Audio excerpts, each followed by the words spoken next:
Higit 160 tricycle drivers sa isang bayan ng Ilocos Norte nakatanggap na rin ng 5,000 pisong cash assistance mula sa pamahalaan. Mga benepisyaryo nito, lubos ang pasasalamat. Si Jude Pitpita ng Radyo Pilipinas Lawag sa sentro ng balita.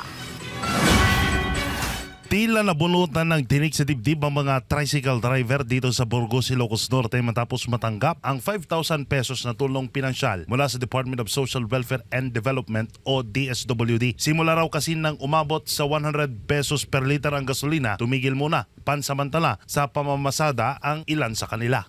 Medyo hindi na ako lumalabas nung nagmahal ng gasolina kasi talagang lugi. Parang na-discourage Oo, sir.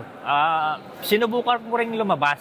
Nakakita ako ng 500 maghapon. Ang gasolina ko ron is 450.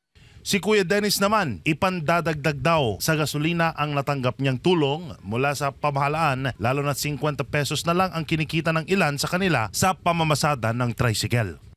Malaking tulong ito sa amin na mga tricyclean para may pandagdag pangbili ng gasolina, sir, sa pamamasada namin. Kabilang sina Tatay Viterbo at Kuya Dennis sa 166 tricycle drivers na tumanggap ng cash relief assistance mula sa DSWD dito sa bayan ng Burgos. Madadagdagan pa yan dahil tuloy-tuloy ang pamimigay ng tulong ng DSWD Region 1 para sa mga sektor ng transportasyon, alinsun na rin sa utos ni Pangulong Ferdinand Marcos Jr. Kung sino lang po yung makakapag-submit na sa amin ng updated list at kung sakali ay huwag silang mag-alala kasi tuloy-tuloy naman ho ito. Hindi lang siya maaring sabay-sabay ng April 16.